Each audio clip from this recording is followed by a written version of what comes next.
ಎಲ್ಲರಿಗೂ ನಮಸ್ಕಾರಗಳು. ಋಗ್ವೇದ ಕ್ಲಾಸಸ್ಗೆ ಸ್ವಾಗತ.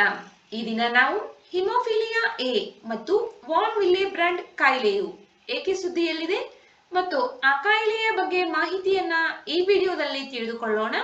ಆದ್ದರಿಂದ ವಿಡಿಯೋವನ್ನ ಕೊನೆವರೆಗೂ ವೀಕ್ಷಿಸಿ. ಹಿಮೋಫಿಲಿಯಾ ಎ ಮತ್ತು ವಾನ್ ವಿಲ್ಲೆಬ್ರಾಂಡ್ ಕಾಯಿಲೆಯು ಇವು ಜೆನೆಟಿಕ್ ರಕ್ತಸ್ರಾವದ ಅಸ್ವಸ್ಥತೆಗಳಾಗಿವೆ. ಈ ಕಾಯಿಲೆಯ ಆರಂಭಿಕ ರೋಗ ನಿರ್ಣಯಕ್ಕಾಗಿ ರಾಷ್ಟ್ರೀಯ ಇಮ್ಯುನೋಹೆಮಟಾಲಜಿ ಸಂಸ್ಥೆಯು ಸರಳ ಮತ್ತು ಕೈಗೆಟುಕುವ ಪಾಯಿಂಟ್ ಆಫ್ ಕೇರ್ ಪರೀಕ್ಷಾ ಕಿಟ್ ಅನ್ನು ಸ್ಥಳೀಯವಾಗಿ ಅಭಿವೃದ್ಧಿಪಡಿಸಿದೆ. ಆದ್ದರಿಂದ ಇವೆರಡು ಕಾಯಿಲೆಗಳು ಸುದ್ದಿಯಲ್ಲಿವೆ. ಮೊದಲನೇದಾಗಿ ಹಿಮೋಫಿಲಿಯಾ ಎ. ಇದು ಆನುವಂಶಿಕ ರಕ್ತಸ್ರಾವದ ಕಾಯಿಲೆಯಾಗಿದ್ದು ರಕ್ತವು ಸರಿಯಾಗಿ ಹೆಪ್ಪುಗಟ್ಟದಿದ್ದಾಗ ಸಂಭವಿಸುತ್ತದೆ. ರಕ್ತಸ್ರಾವವಾದಾಗ ದೇಹದಲ್ಲಿ ರಕ್ತ ಹೆಪ್ಪುಗಟ್ಟುವಿಕೆಗೆ ಸಹಾಯ ಮಾಡುವ ಹಲವಾರು ಪ್ರತಿಕ್ರಿಯೆಗಳು ನಡೆಯುತ್ತವೆ. ಈ ಪ್ರಕ್ರಿಯೆಯನ್ನು ಹೆಪ್ಪುಗಟ್ಟುವಿಕೆ ಕ್ಯಾಸ್ಕೇಡ್ ಎಂದು ಕರೆಯಲಾಗುತ್ತದೆ. ಇದು ಹೆಪ್ಪುಗಟ್ಟುವಿಕೆ ಅಥವಾ ಹೆಪ್ಪುಗಟ್ಟುವಿಕೆ ಅಂಶಗಳು ಎಂದು ಕರೆಯಲ್ಪಡುವ 20 ವಿಭಿನ್ನ ವಿಶೇಷ ಪ್ರೋಟೀನ್ಗಳನ್ನ ಒಳಗೊಂಡಿರುತ್ತದೆ.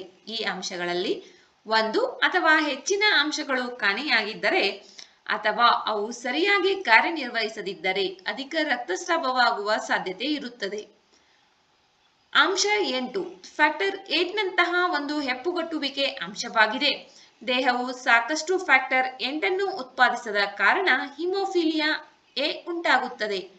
ಇದು ಸಾಮಾನ್ಯವಾಗಿ ಪೋಷಕರಿಂದ ಮಗುವಿಗೆ ವರ್ಗಾಯಿಸಲ್ಪಡುವ ಬದಲಾದ ಜೀನ್ನಿಂದ ಉಂಟಾಗುತ್ತದೆ. ಮೀನ್ಸ್ ಇದು ಆನುವಂಶಿಕವಾಗಿ ಬರುವಂತಹ ಒಂದು ಕಾಯಿಲೆಯಾಗಿದೆ. ಮಹಿಳೆಯರಲ್ಲಿ ರೋಗ ಲಕ್ಷಣಗಳನ್ನ ಪುರುಷರಿಗಿಂತ ಕಡಿಮೆಯಾಗಿ ಕಾಣಬಹುದು. ರೋಗ ಲಕ್ಷಣಗಳ ತೀವ್ರತೆ ಬದಲಾಗುತ್ತದೆ. ದೀರ್ಘಕಾಲದ ರಕ್ತಸ್ರಾವವು ಇದರ ಮುಖ್ಯ ಲಕ್ಷಣವಾಗಿದೆ. ಶಿಶು ತೆವಳಲು ಆರಂಭಿಸಿದಾಗ ಮತ್ತು ನಡೆಯಲು ಆರಂಭಿಸಿದಾಗ ಈ ತರಹದ ರಕ್ತಸ್ರಾವದ ಸಮಸ್ಯೆಗಳು ಸಾಮಾನ್ಯವಾಗಿ ಕಾಣಿಸಿಕೊಳ್ಳುತ್ತವೆ. ಶಸ್ತ್ರಚಿಕಿತ್ಸೆ ಅಥವಾ ಗಾಯದ ನಂತರ ಮೊದಲು ಲಕ್ಷಣಗಳು ಕಾಣಿಸಿಕೊಳ್ಳಬಹುದು.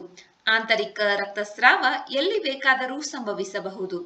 ಕೀಲುಗಳಲ್ಲಿ ರಕ್ತಸ್ರಾವವಾಗುವುದರೊಂದಿಗೆ ನೋವು ಮತ್ತು ಊತ ಉಂಟಾಗುತ್ತದೆ.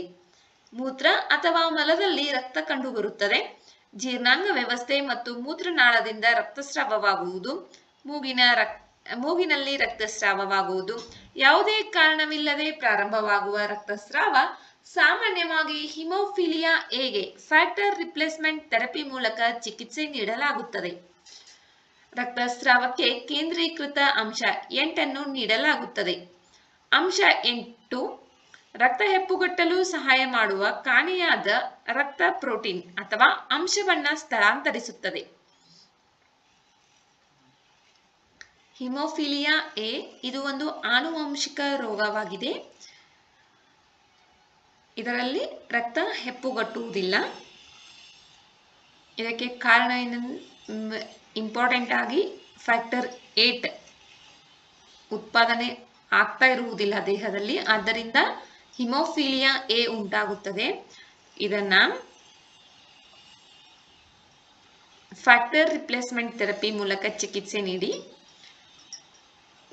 ಗುಣ ಮಾಡಲಾಗುತ್ತದೆ. ನೆಕ್ಸ್ಟ್ ವಾನ್ ವಿಲ್ಲೆಬ್ರಾಂಡ್ ಕಾಯಿಲೆ. ವಾನ್ ವಿಲ್ಲೆಬ್ರಾಂಡ್ ಕಾಯಿಲೆಯನ್ನ VWD ಅಂತ ಕರೆಯಲಾಗುತ್ತದೆ. ಇದು ಒಂದು ರಕ್ತ ಅಸ್ವಸ್ಥತೆಯಾಗಿದ್ದು ಇದರಲ್ಲಿ ರಕ್ತವು ಸರಿಯಾಗಿ ಹೆಪ್ಪುಗಟ್ಟುವುದಿಲ್ಲ. ಈ ಕಾಯಿಲೆ ಇರುವ ಜನರಲ್ಲಿ ರಕ್ತ ಹೆಪ್ಪುಗಟ್ಟಲು ಸಹಾಯ ಮಾಡುವ ಪ್ರೋಟೀನ್ ವಾನ್ ವಿಲ್ಲೆಬ್ರಾಂಡ್ ಅಂಶ ಕಡಿಮೆ ಇರುತ್ತದೆ ಅಥವಾ ಈ ಪ್ರೋಟೀನ್ ಸರಿಯಾಗಿ ಕಾರ್ಯನಿರ್ವಹಿಸುತ್ತಿರುವುದಿಲ್ಲ. ಈ ಕಾಯಿಲೆ ಪೋಷಕರಿಂದ ಆನುವಂಶಿಕವಾಗಿ ಮಕ್ಕಳು ಪಡೆದಿರುತ್ತಾರೆ. ಗಾಯವಾಗದ ಹೊರತು ವಾನ್ ವಿಲ್ಲೆಬ್ರಾಂಡ್ ಕಾಯಿಲೆ ಯಾವಾಗಲೂ ರೋಗ ಲಕ್ಷಣಗಳನ್ನ ಉಂಟು ಮಾಡುವುದಿಲ್ಲ. ಕೆಲವೊಮ್ಮೆ ಶಸ್ತ್ರಚಿಕಿತ್ಸೆ ಅಥವಾ ಹೆರಿಗೆಯ ನಂತರ ಸಾಮಾನ್ಯಕ್ಕಿಂತ ಹೆಚ್ಚು ರಕ್ತಸ್ರಾವವಾದಾಗ ಇದು ಕಂಡುಬರುತ್ತದೆ. ಇದರ ಲಕ್ಷಣಗಳು ಆಗಾಗ್ಗೆ ಮೂಗಿನಲ್ಲಿ ರಕ್ತಸ್ರಾವ ಉಂಟಾಗುವುದು, ರಕ್ತಸ್ರಾವವಾಗುವ ವಸಡುಗಳು, ಗಾಯ ಅಥವಾ ಕತ್ತರಿಸಿದ ನಂತರ ಸಾಮಾನ್ಯಕ್ಕಿಂತ ಹೆಚ್ಚು ರಕ್ತಸ್ರಾವವಾಗುವುದು, ಭಾರಿ ಋತುಚಕ್ರ ಉಂಟಾಗುವುದು, ಮಲ ಮತ್ತು ಮೂತ್ರದಲ್ಲಿ ರಕ್ತ ಕಂಡುಬರುವುದು, ಕೀಲುಗಳಲ್ಲಿ ನೋವು, ಊತ ಮತ್ತು ಬಿಗಿತ ಇವುಗಳೆಲ್ಲವೂ ವಾನ್ ವಿಲ್ಲೆಬ್ರಾಂಡ್ ಕಾಯಿಲೆಯ ಲಕ್ಷಣಗಳಾಗಿವೆ. ಇದನ್ನ ಗುಣಪಡಿಸಲು ಸಾಧ್ಯವಿಲ್ಲ, ಆದರೆ ಚಿಕಿತ್ಸೆ ಮತ್ತು ಸ್ವ ಆರೈಕೆಯಿಂದ ಈ ಕಾಯಿಲೆ ಇರುವ ಹೆಚ್ಚಿನ ಜನರು ಸಕ್ರಿಯ ಜೀವನವನ್ನ ನಡೆಸಬಹುದು. ನೆಕ್ಸ್ಟ್, ಹಿಮೋಫಿಲಿಯಾ ಎ, ವಾನ್ ವಿಲ್ಲೆಬ್ರಾಂಡ್ ಕಾಯಿಲೆ. ಇವೆರಡು ಆನುವಂಶಿಕವಾಗಿ ಬರ್ತಕ್ಕಂತಹ ರಕ್ತದ ಅಸ್ವಸ್ಥತೆಗಳಾಗಿವೆ. ಹಿಮೋಫಿಲಿಯಾ ಎ ಫ್ಯಾಕ್ಟರ್ 8ರ ಕೊರತೆಯಿಂದ ಉಂಟಾಗುತ್ತದೆ. ವಾನ್ ವಿಲ್ಲೆಬ್ರಾಂಡ್ ಇದು ಒಂದು ಪ್ರೋಟೀನ್ ಆಗಿದ್ದು ಇದರ ಕೊರತೆಯಿಂದ ಈ ಕಾಯಿಲೆ ಉಂಟಾಗುತ್ತದೆ. ಹಿಮೋಫಿಲಿಯಾ ಎ ಯಲ್ಲಿ ಎಕ್ಸ್ ಲಿಂಕ್ಡ್ ಇರುವುದರಿಂದ ಆನುವಂಶಿಕವಾಗಿ ಈ ರೋಗ ಉಂಟಾಗುತ್ತದೆ. ವಾನ್ ವಿಲ್ಲೆಬ್ರಾಂಡ್ ಕಾಯಿಲೆಯಲ್ಲಿ ಆಟೋಸೋಮಲ್ ಪ್ರಾಬಲ್ಯ ಇರುತ್ತದೆ, ಆದ್ದರಿಂದ ಇದು ಉಂಟಾಗುತ್ತದೆ. ಹಿಮೋಫಿಲಿಯಾ ಎ ಬದಲಾಗಬಹುದು, ತೀವ್ರವಾಗಬಹುದು ಮತ್ತು ಇದು ಹರಡುವಿಕೆಯ ಪ್ರಮಾಣ ಕಡಿಮೆಯಾಗಿರುತ್ತದೆ. ವಾನ್ ವಿಲ್ಲೆಬ್ರಾಂಡ್ ಕಾಯಿಲೆ ಸೌಮ್ಯದಿಂದ ತೀವ್ರಕ್ಕೆ ಬದಲಾಗುತ್ತಾ ಹೋಗುತ್ತದೆ ಮತ್ತು ಇದರ ಹರಡುವಿಕೆಯ ಪ್ರಮಾಣ ಹೆಚ್ಚಾಗಿರುತ್ತದೆ.